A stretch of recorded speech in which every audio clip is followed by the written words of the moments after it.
It'll be one to go this time by. Coming to the green, buddy, coming to the green. Let's go get him. Go, go, go, go, go, go, go. Get your motor running. Head out on the highway. Okay, if I can have your attention, please. We'll start our Chase driver press conferences here Thursday at Lowe's Motor Speedway in advance of the Bank of America 500. As he normally does and leads off for us, that's Jeff Burton, driver number 31, AT&T Mobility Chevrolet. Here at Lowe's Motor Speedway during his career, he's got 2 wins, 7 top 5s, 14 top 10s. And so it's been a track where you've had success. Jeff, as we approach midpoint of the chase, your thoughts about this weekend? Well, I think this weekend's going to be really interesting. We had a test here, obviously, a few weeks ago, and every team was here. You know, it's pretty interesting to see the varying grooves. You could run the very bottom, you could run the very top in the test, which means that in the race you're certainly going to be able to run a lot of different grooves. So I think it's going to be a really interesting race. I really, you know, this is one of my favorite racetracks. I really enjoyed coming here. It's been a big challenge since the redesign of the track. You know, it's been a big challenge to get hooked up here, especially on the beginning of runs. So I don't know. It's going to be an interesting race. We're excited about it. We feel like we had a relatively good test here, and hopefully we can execute. Take questions now for Jeff Burton. If you have one, raise your hand in the air. We'll bring you the wireless mic. John and Kristen, I believe, is out there somewhere. We'll start right here, and then we'll move to Reagan, then we'll go to Ed. Go ahead.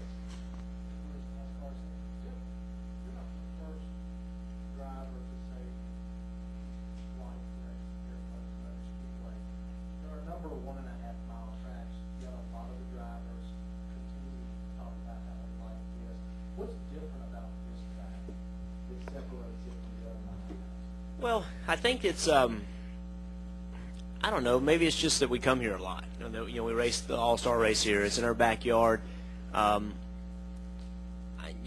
hear Mark Martin talk about Charlotte, and he just can't say enough good things about it. And you know, to me, the track's a lot different than it was before the change. The change has really given the racetrack a whole nother personality, in my opinion. And then Goodyear's response with the tires has made a huge difference too. This track has become extremely racy. It seems like every time we come back, the track has more grip, which is completely opposite. I think it's because of the tires, really. First time we came here after the track reconfiguration, the tires were, to make them live, had a very, very low grip. The next time was better. The next time was better.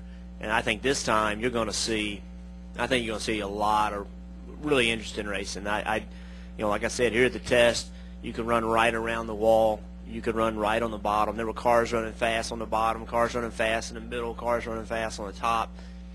And if you can do that in the test, it's going to be really doable in the race. And I just think that, you know, how you can race here with multiple grooves, I think that's made a huge difference in why people talk about it today.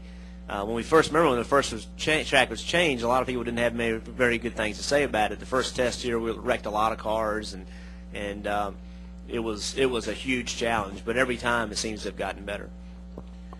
Let's go to Reagan. I believe she had a question, and then we'll go to Ed, and then Dustin. Go.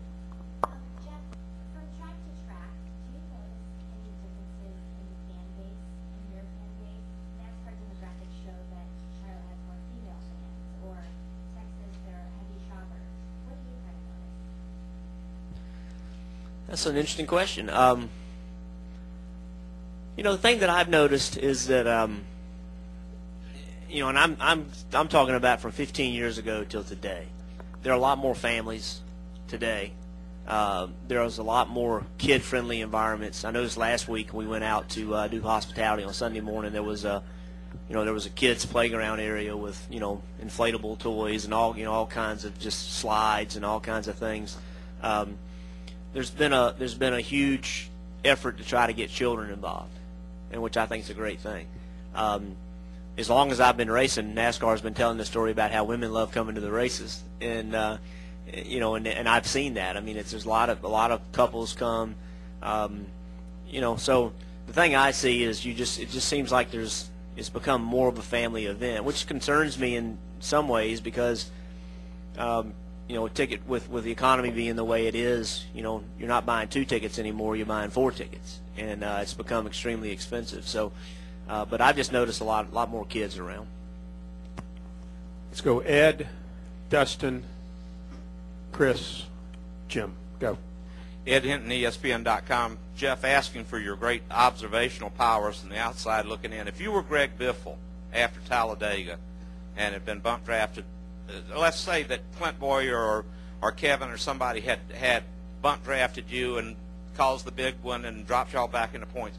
If you were Greg Biffle right now, would you be mad at your teammate, or would you think, well, that's just Talladega? Well, I find it funny how we go to Talladega and Bristol and wrecks happen and we just say that's Talladega or that's just Bristol. I'm a little confused how that got started.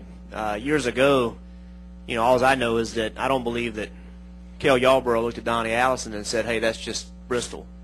Something tells me he put his arm around his throat. Today, we take away the responsibility of the drivers and say, oh, that's just Talladega. Somebody starts a wreck. There's times when the wrecks start themselves, a tire blows or something like that. Yes, there's nothing you can do about that. But these wrecks don't just happen by themselves. They are caused by the drivers. And, how you respond to that has a lot to do with your relationship with that person. If Kevin Harvick and, Clint and I got together Sunday night, or Saturday night rather, it would be stressful and it would be disappointing, but I think we all know that we have each other's interests at heart.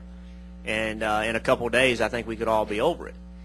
The question is, does Greg Biffle believe that Carl Edwards has his interests at heart? And I can't answer that question. If Greg Biffle believes that he doesn't, and doesn't believe that he cares a whole lot about him and his effort and his, what he's trying to do on the racetrack, then that'll have long-lasting repercussions. If they feel good about each other, then they'll laugh it off and go on to the next thing.